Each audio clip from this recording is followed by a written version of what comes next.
Hello friends, just jumping straight in here, welcome back. This is police. Krauser didn't come into work today, Jesus. McStone didn't come into work today.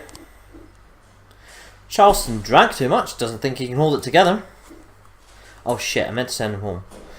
Father got drunk and beat my mother again, this looks pretty bad. I'd like to go to them, can I have the day off? So, Godbomber doesn't come in, Krauser wanted the day off. Krauser's not come in, and Godbomber wants the day off. Not buying it. Beasley, you're a cunt. You're an absolute cunt. Thank you. Charleston, we did not mean for you to come in today, sorry.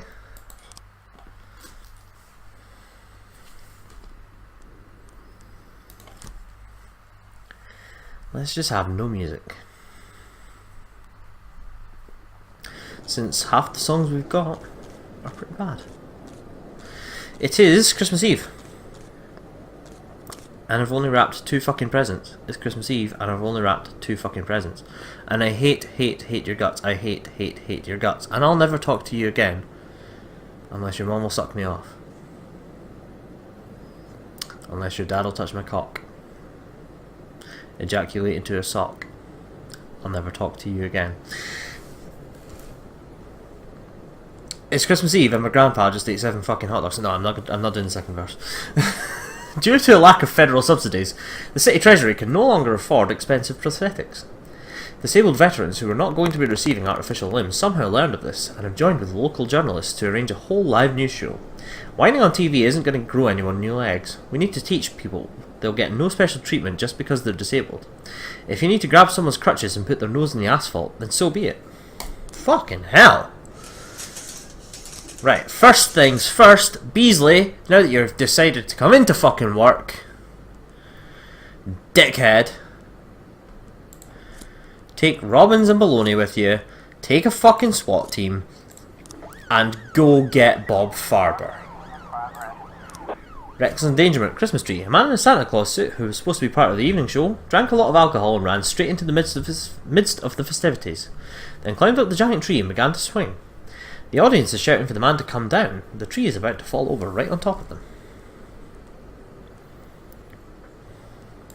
Godbomber, take song Charleston and Beer Cell. Charleston's drunk.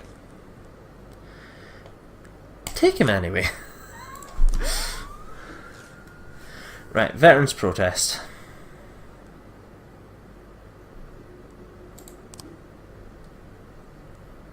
I could just not send anyone. Okay. Cool. You weren't going to be happy anyway.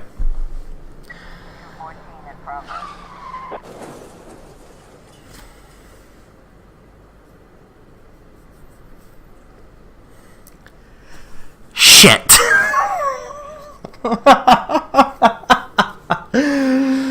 Oh, for crying out fucking loud. At least he was in the car on his own.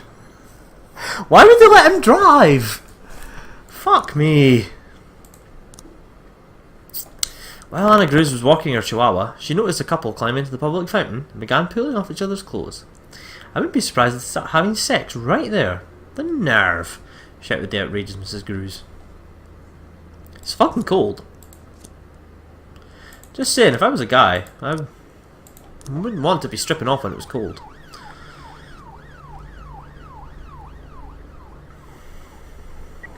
No. Rip Don Charleston, undefeated, 36-0, but crashed his car into a tree on Christmas Eve after coming into work drunk.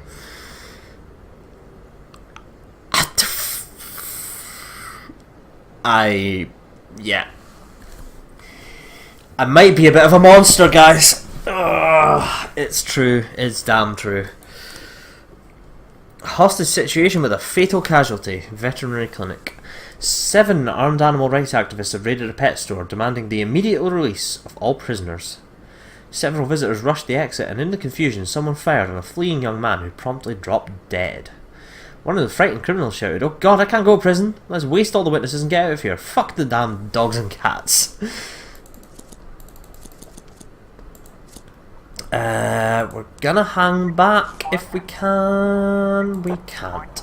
There's no way. So, It's going to be a short-handed force going out to that one. Public indecency, they got that. The assault, offender caught. Thank God. Beasley does not deserve those points. Reckless endangerment, all good as well. Oh, damn Charleston. Killed him on Christmas Eve. A missing person in the forest. A 5-year-old girl just went missing during a family barbecue in the countryside. I just looked away for a second and she was gone, choked the mother of the girl through her tears.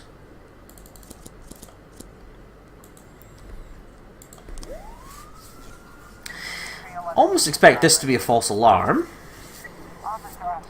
The hostages are on their knees, prepared for death, but the criminals are arguing and can't decide who will play executioner. Take a stray dog hostage and offer an exchange. Get in touch with the criminals and open negotiations. Prepare for an assault. Get in touch with them. The suspect with a tattoo on his forehead is trying to open fire on the hostages, but his safety on his gun is refusing to cooperate. He's frantically trying to switch it off. Pretend to be a dog and sneak up on the criminals. Throw stun grenades and detain all the suspects. Open fire on the criminals and shoot to kill. Let's throw stun grenades and detain all the suspects, since it's basically saying this works. I mean, there wasn't a try to detain the suspects, it was detain all the suspects. Mission from God, St. John's Cathedral. Oh, another one. Good. Something else I can ignore. I bet one of these is worth like $200,000. During the Christmas marathon, a Santa Claus fight broke out involving a stabbing and about 4 dozen men in Santa suits. That seems like a job for everyone.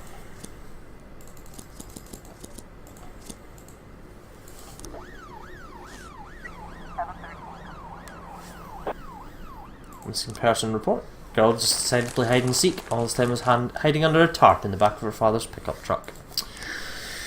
Mr. Boyd, a black sheep has crept into my parish. For the second Sunday in a row, this villain dips his unclean fingers into the nation's bowl, filled with the generous offerings of our members. My people weren't able to catch the thief in time, so I'm asking for your help. Send to our church your most devout employees, that they may guard the sacred chalice of the Lord like eagles. And when those eagles sink their claws into the wicked, bring him unto me. For I wish to teach the thief a lesson on the ways of the Old Testament. What, you're going to rob him? An eye for an eye? Or is that the New Testament? Either way, no. In a word. Armed robbery, Fortune Bank. 8 armed men dressed as superheroes burst into the bank and demand their bags be filled with cash. 2 guards drew their service weapons and opened fire on the robbers, killing 1 and wounding 2 others. Both guards were then killed, and 1 civilian has been wounded. An invitation-only party will be held at City Hall today, where officials will be given various awards for their service. The police should be on hand to provide protection, as City Hall security are sure to be drinking. Ain't sending anyone to that. We've got 6 seconds. You're not getting anything. Oh my fucking god.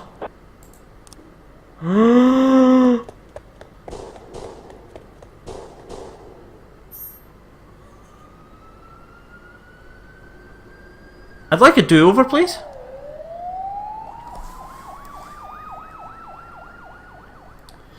It would appear we have lost 8 police officers on this shift on Christmas Eve. Guys, what the fuck have I done? It was just a fight. Surely that's not that bad. The fucking Santa Claus fight. Oh my fucking god.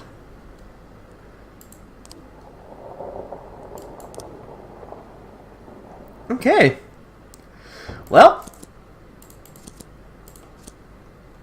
let's see how many more officers I can lose today. Oh shit, it's only 8 o'clock. Oh my fucking god. Robbins has come back like, guys? Where the fuck did everybody go? Yeah, they're all dead. Retiree Berth Fouch reports that a Viking riding a unicorn is trampling the lilies in her flower beds. False alarm. Ignoring the god one, ignoring that one. Oh good, the situation is more serious than we thought. Requesting reinforcements. Well, Robbins, go and die.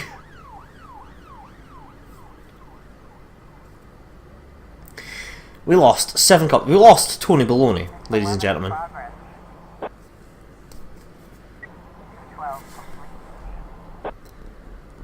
Right, please, no one else be dead. No, no, that's just the false alarm. Right, Robbins is there. Sorry, Ray. You're... Civilian killed. Oh, that one went well.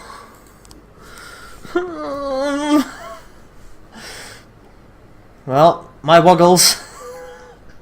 You were never destined to be part of this police force, I'm afraid. I'm so sorry. You get to retire though on 2-0.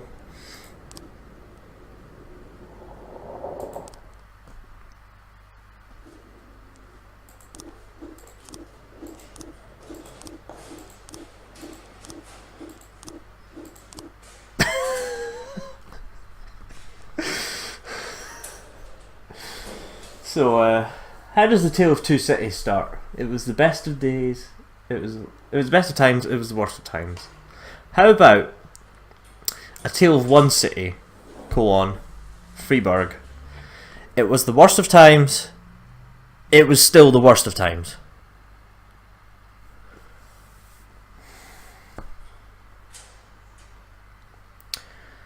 Eight dead officers. 8. And we get a cutscene. He's here. Well, what are you waiting for?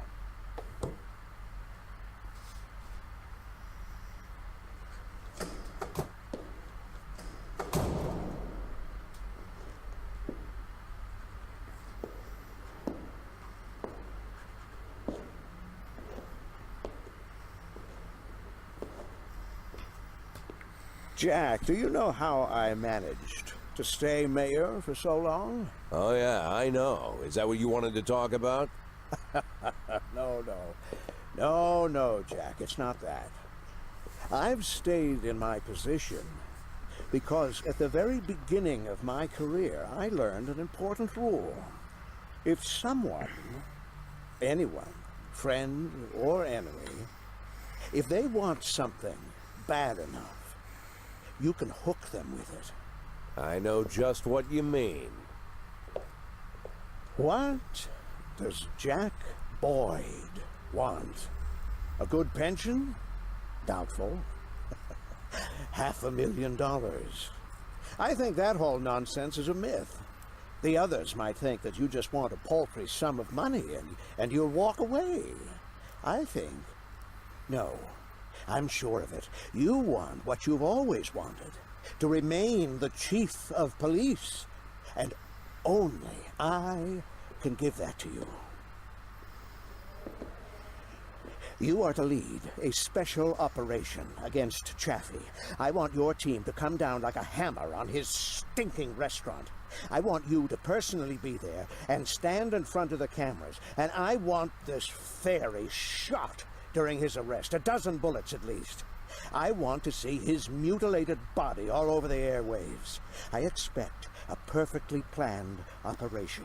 And if you keep me happy, you'll keep your job for another 1.5 years.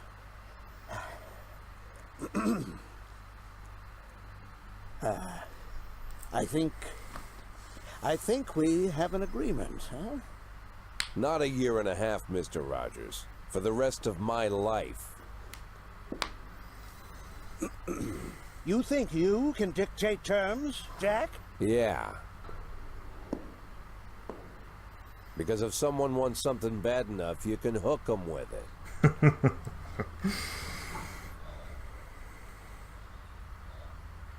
I think we have an agreement.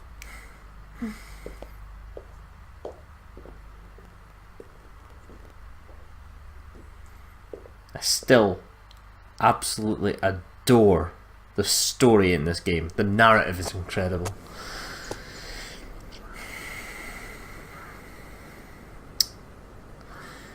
Roger's responsible for freeware 3D breakdown.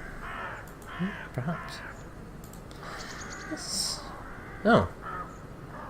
City Hall hate us. No wonder after yesterday. And... Okay, we're gonna lose some cop slots. But luckily, we have about 18 of them to spare. Hulk Hogan, my neighbour died and his wife asked me, no. I drank too much, I don't think I can hold it together today. We've learned our lesson. You can go home. New movie open today. No.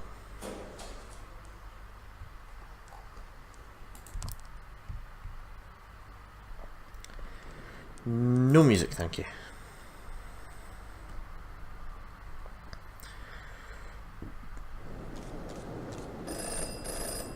Cutting the department's budget. Yes, I know. Called it. I have 16 job slots.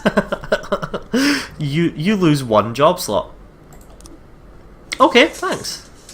Bob Farber turned out to be a member of a gang known as Snow Warriors. He could help you take down the gang if you make an informant. Okay.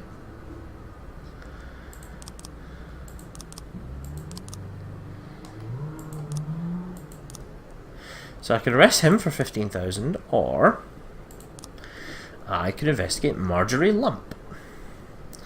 Marjorie Lump killed Angela Patterson, a young black saleswoman at the Robert Crane fashion store. Just get a massive team on it then.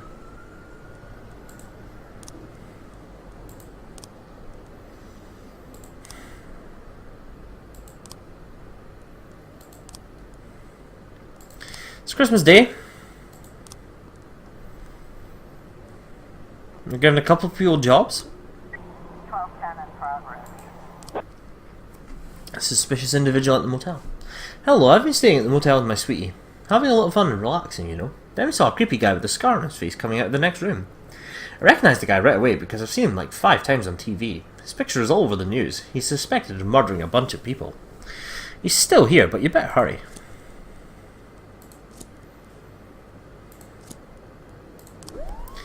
Not getting to send a lot of people to that, considering it's supposed to be a dangerous criminal. 414 in progress. Child abuse, kindergarten. A teacher bit a boy on his face because he was biting the other children. The police are on the phone with the child's mother. Come and arrest this menace, or I'll shoot her like a mad dog. Fine. Pongdana Onoshiro.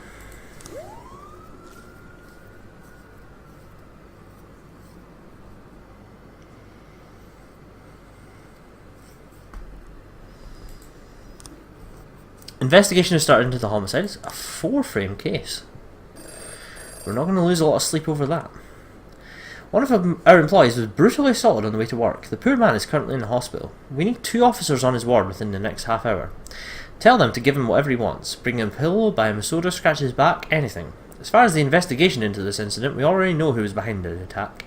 And we'll take it from here. Hulk Hogan will keep him very, very entertained.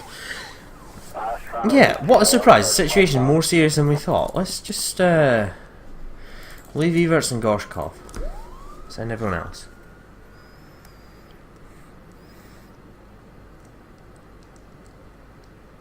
We'll be putting everything we can into keeping City Hall happy for the next day or 2.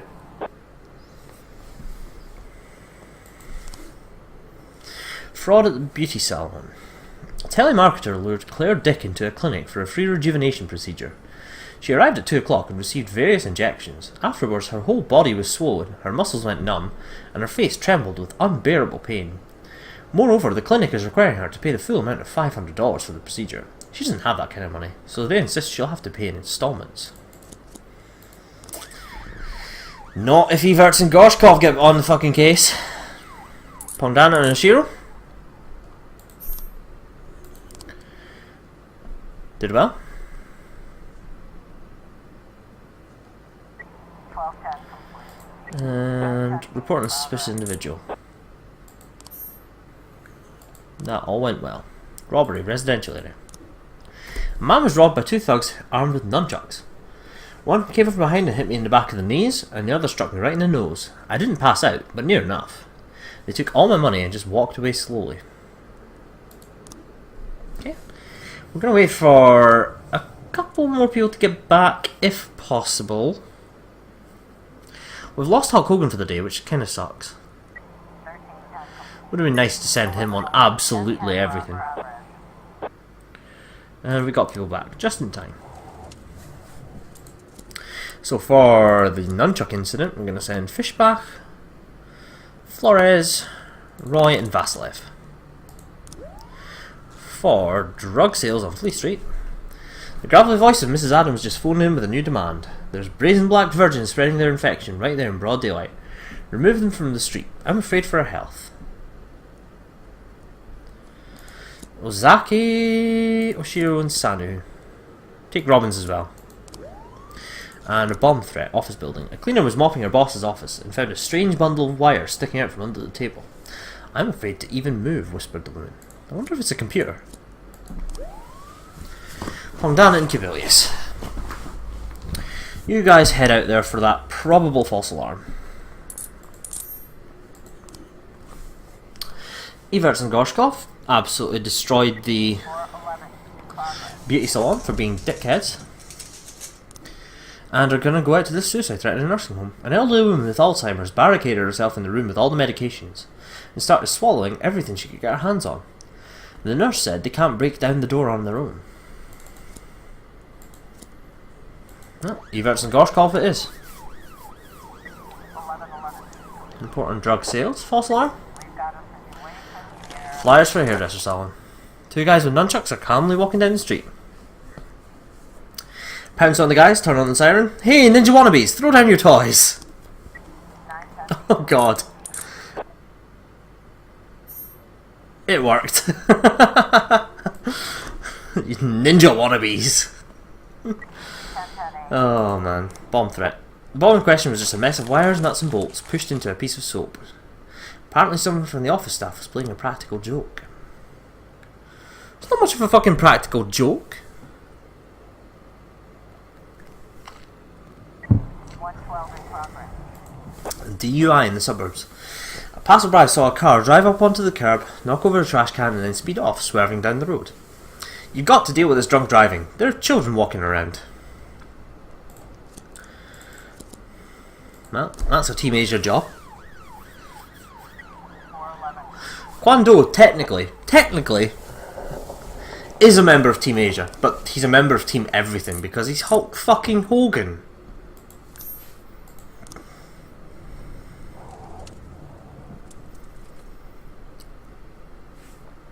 It is now midnight. Report on the homicide, 3 new frames. Not enough. However, next update we get on that one, it may well be. So what we're going to do before 2 o'clock hits is we're going to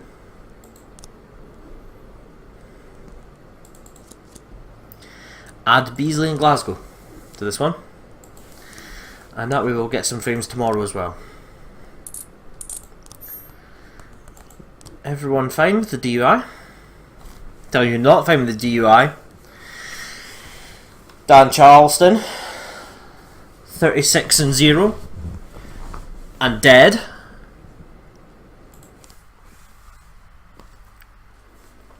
Christmas Day went well.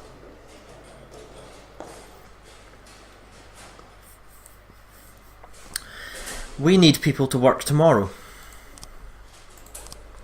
We're going to get Pongdana, Flores, Vasilev, and Hulk Hogan in tomorrow. And fuck it, Kodo as well. And Armstrong. Just go for the whole shebang. I wonder if there's going to be anything in this cutscene saying it's Christmas Day. Maybe a call from Lana. Maybe a call from Laura. Mr. Boyd, there's some armed men on the floor. Mr. Boyd, there's a lot of them. Oh shit. I didn't catch that. Say again?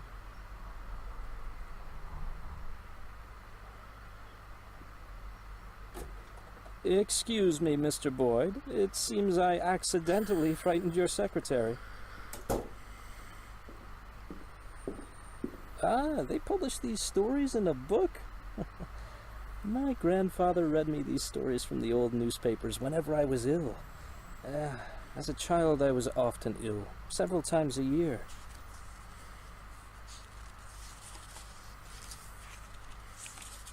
And you know what, Mr. Boyd? You're no Bobby Flash. I'm aware of that. No. I mean it as a compliment. You want to clean up all the crime in Freeburg, right? Or so I dreamed, once upon a time. Do you know why you failed, Mr. Boyd? Do you know why Bobby Flash always wins? Because when you're surrounded by cartoon criminals, the only way to win is to become a cartoon cop. You're no cartoon, Mr. Boyd. You suffer too much. You have too many doubts, too much fear, too much internal conflict. Maybe that's why the people of this city forgive all your mistakes.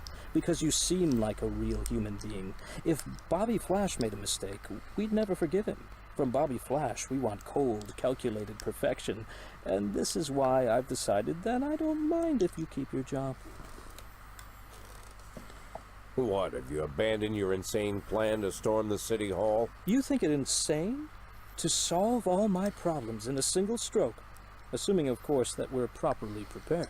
Let's say we do burn City Hall to the ground and kill Rogers. What next?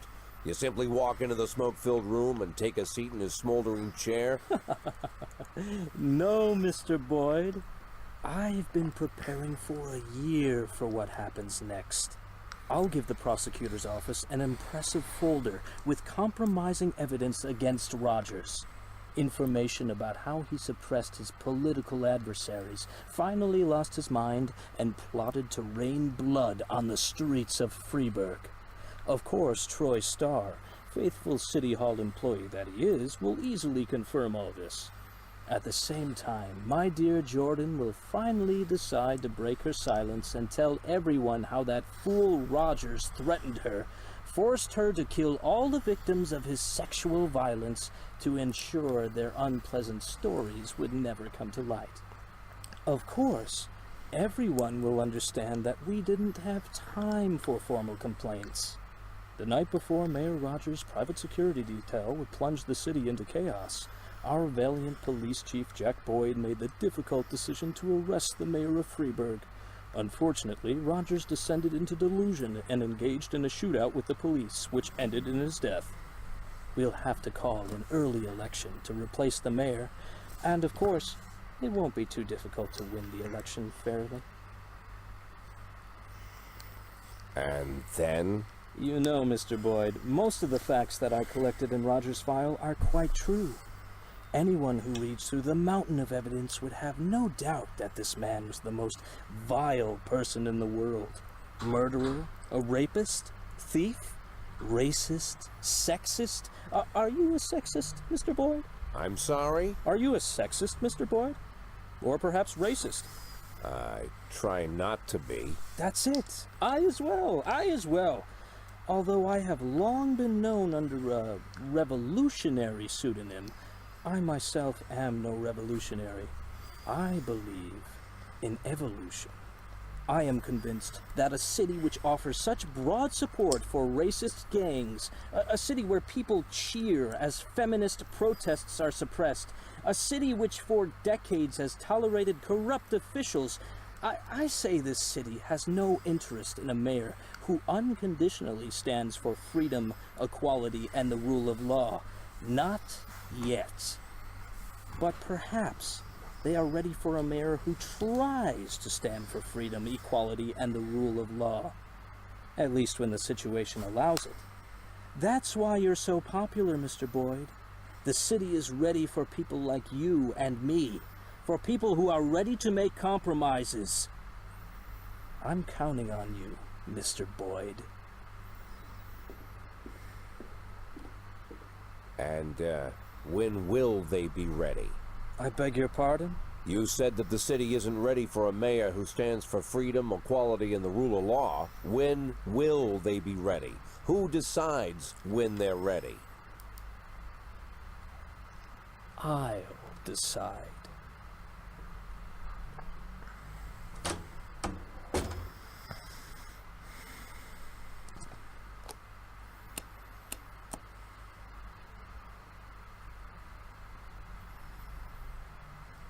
Okay.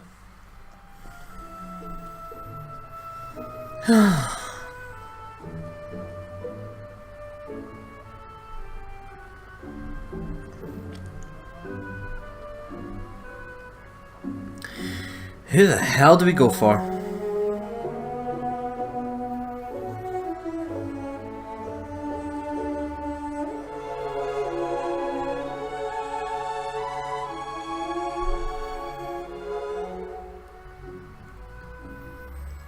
Rogers? Chaffee? I think Rogers has unequivocally been a complete and utter asshole. But Chaffee's fucking insane.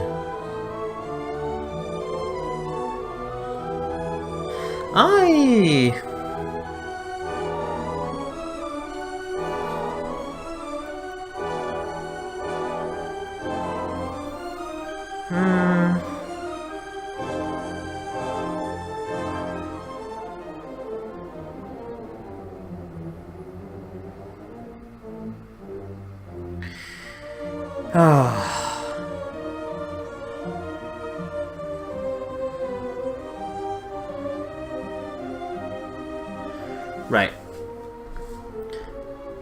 I'm gonna support Rogers. Bit of an internal turmoil there, but at least with Rogers we know what we're getting. With Chaffee, not so much. So I'm gonna try and live with the consequences of this in the next episode. But until then, thanks for watching, friends. Bye for now.